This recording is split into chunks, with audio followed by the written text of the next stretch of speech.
एक और नई वीडियो में। ये वीडियो बहुत ही ज्यादा इंटरेस्टिंग होने वाली है क्योंकि इसमें हम आपको दुनिया के कुछ ऐसे बेवकूफ और कम अकल कारीगरों से रूबरू कराएंगे जिन्हें देखकर आप ठहाके मारने पर मजबूर हो जाएंगे। तो चलिए शुरू करते हैं। ये जो आप आधा बना हुआ ब्रिज देख रहे हैं ना, उसकी हालत पिछले 44 साल से ऐसी ही है क्योंकि महान इंजीनियर्स ने फंड की कमी के चलते इसका निर्माण बीच में ही रोक दिया और तब से लेकर ये साउथ अफ्रीका के केप टाउन में अनफिनिश्ड ब्रिज के नाम से जाना जाता है। स्टील रूफ को इंजीनियर्स ने बेमन से बनाया है, शायद तभी तो ये हवा को झेल नहीं पा रही और ऊपर नीचे हो रही है, मतलब मेहनत और पैसा दोनों खराब।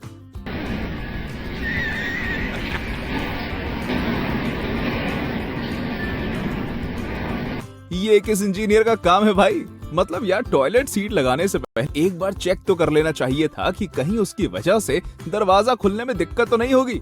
खैर जो भी हो, अब जब दिक्कत हो ही गई है तब गेट काटने के अलावा और कोई चारा ही क्या बचा था।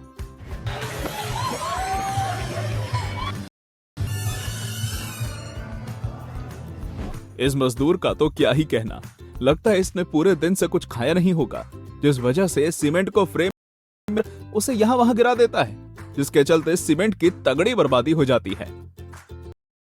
क्या ही कहूँ उस इंजीनियर का जिसने इस घर का निर्माण करवाया। बाकी सब तो ठीक था, पर उसे एक बार जरा ये तो देख लेना चाहिए था कि कहीं टॉयलेट सीट की वजह से टॉयलेट का दरवाजा तो ब्लॉक नहीं हो रहा। अब या तो ये सीट हटानी पड़ी होगी या फिर दरवाजे के डायरेक्शन को बदलना पड़ गया होगा।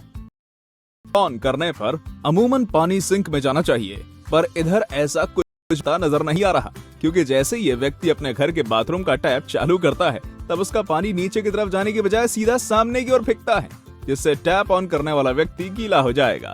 धन्य हो जिसने ये टैप लगाया। ये होता है वाटर पाइप ठीक से फिट ना करने का अंजाम। जिस इंसान ने भी ये पाइप्स लगाए हैं वो अगर अपने काम पर थोड़ा ध्यान दे देता तब शायद ऐसी गड़बड़ नहीं होती और इस तरह पानी नहीं फैलता। वाह भाई वाह, ऐसे कहते हैं जबरदस्त इंजीनियरिंग फेल।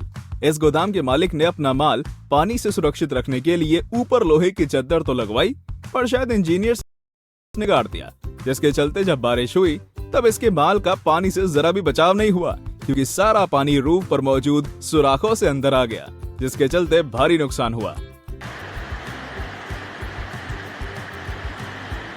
इन दोनों लोगों के बीच इस तरह का झगड़ा नहीं होता अगर इन्होंने टॉयलेट निर्माण के समय थोड़ा सा भी ध्यान दे लिया होता।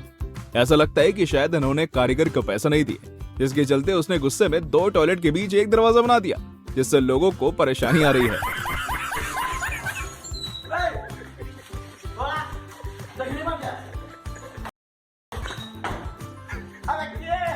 जब अगल बगल दो खंबे थे तब फ्लास्क बोर्ड्स बनाने वाले इस व्यक्ति को इनका निर्माण करने से पहले एक बार नाप तो लेना। अब देखो किस तरह से बीच में लगे इन फ्लास्क्स को घूमने में परेशानी हो रही है।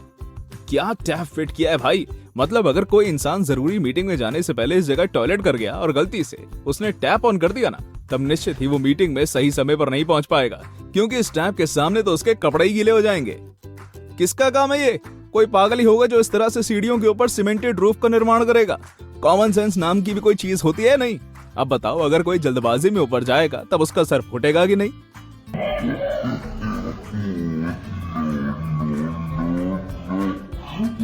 मुझे तो लगता है कि इस घर के मालिक ने एसी लगाने वाले वर्कर की पेमेंट काट ली होगी, जिस वजह से उसने गुस्से में एसी को कमरे के अंदर के बजाय खिड़की के बाहर दीवार पर लगा दिया। सच में बहुत दमदार कारीगरी है, मेरे पास तो बोलने के लिए शब्द ही नहीं है। मतलब क्या ही कहूं उस इंसान के बारे में जिसने इन सीढ़ियों का निर्माण किया। एक बार देख तो लेता कि सीढ़ियां कहां जाने के लिए बना रहा है। भरा दीवार पर चढ़ने के लिए कौन सीढ़ियां बनाता है? गजब का आदमी होगा यार ये कारीगर। सुभान अल्लाह, क्या कारीगरी है! इस फनकार ने तो खुदा की कुदरत को ही बदल कर रख दिया। इसे कहते हैं लोकल माल। जिस बंदे ने भी इस घर पर ये वॉल शीट्स लगाई हैं वो सच में बहुत बड़ी बात है। देखो तो किस तरह से नकली शीट्स की वजह से पूरे घर का इंप्रेशन खराब हो गया, साथ ही घर के मालिक के पैसे भी बर्बाद हो गए। क्या दिमाग लगाया है पाइप फिटिंग करने वाले ने। एक बार देख तो लेना चाहिए था कि वो गुम्मा परमानेंटली लगा है या उसे हटाया जा सकता है। बेवजह पाइप्स के बीच जॉइंट लगाने पड़ गए।